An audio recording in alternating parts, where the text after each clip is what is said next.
Hi, everybody. Thanks for coming to our Audible Live. I'm David Koepp. I'm a screenwriter and sometimes a film director, and I'm here with Kevin Bacon, who you all well know, and most of you have a personal relationship with, because as we know, everybody knows Kevin.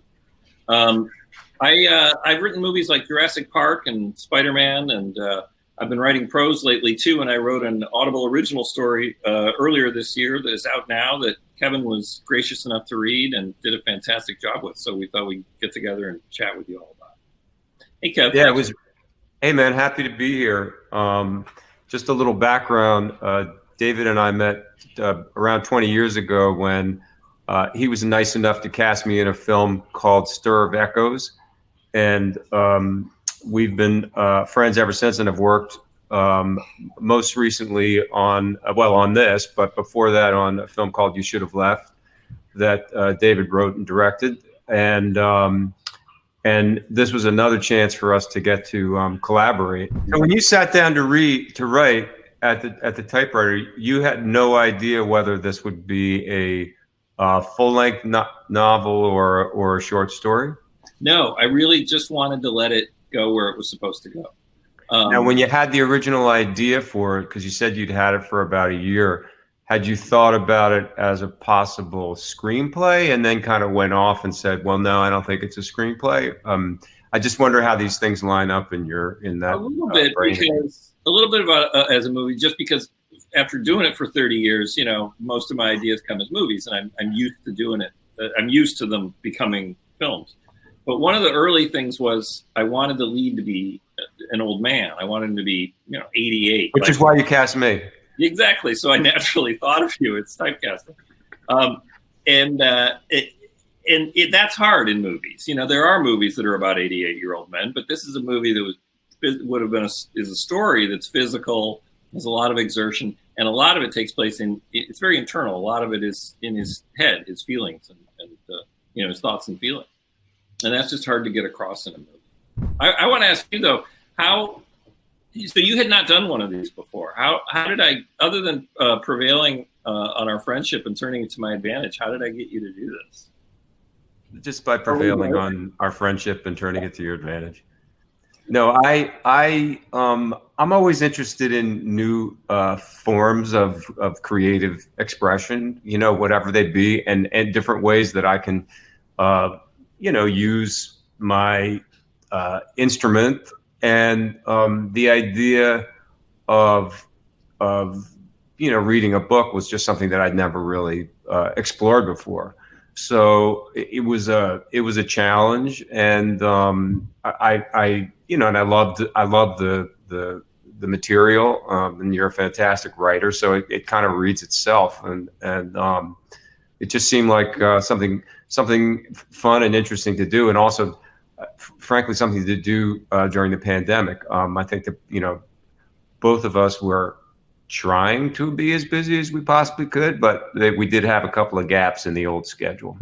You had the idea for this before the pandemic, but did you find that besides the fact that you had the time and the inclination to do something, do you feel like the isolation tempered or informed the story in any kind of way?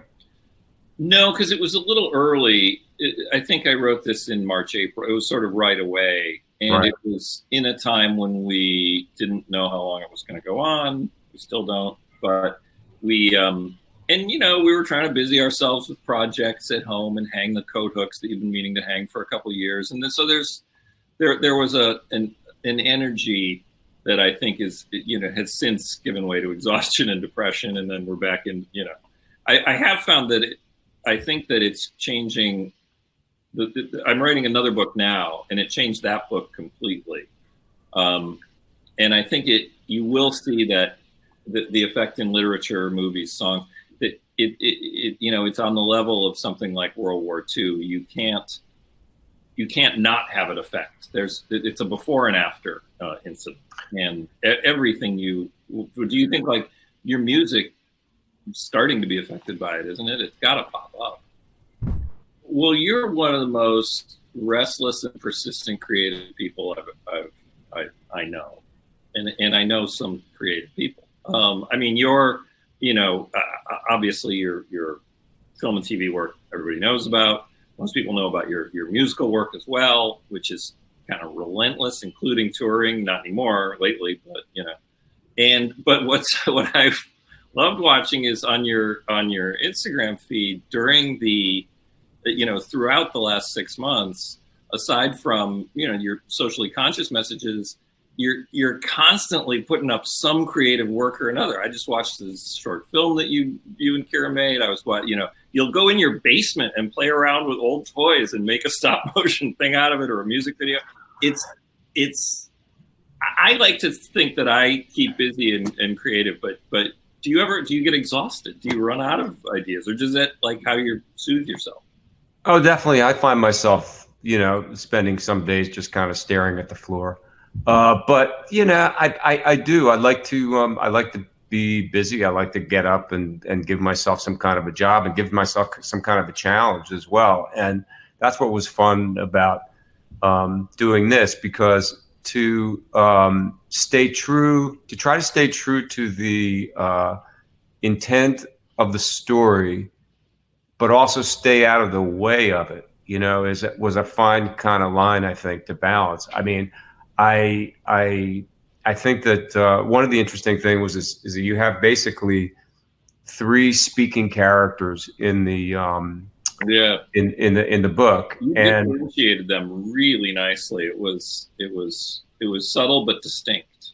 Well, because you're a screenwriter, that part of the job when writing dialogue is to give each of the individual characters their voice, even before the actor steps in. It's really helpful, I think, for actors when you read a screenplay and people speak in different kinds of ways depending on who they are.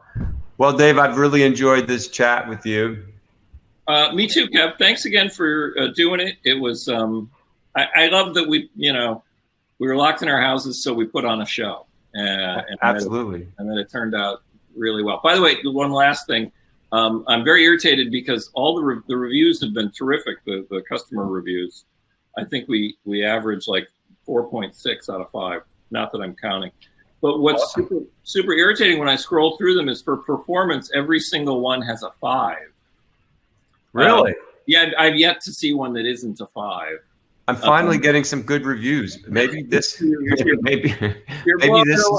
You should do this again. You're very good at it. I know it can take some time, but listen, maybe this is my life's calling. It's like saying, I'm working as an actor right now, but my dream has always been to be a male model. Maybe my dream is to be an Audible book reader. I don't know. You tell stories. You tell them well.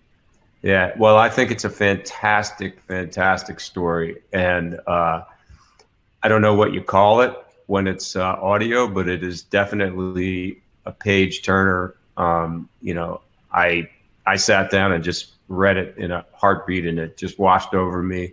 And as is the case with so much of your work, you just find a way to make us we're amused and horrified and touched, and all those things happen in one story, and that's a really, really tough thing to accomplish. So congratulations on that. Well, thanks, buddy, and good to see you. See you in person. Good to see you.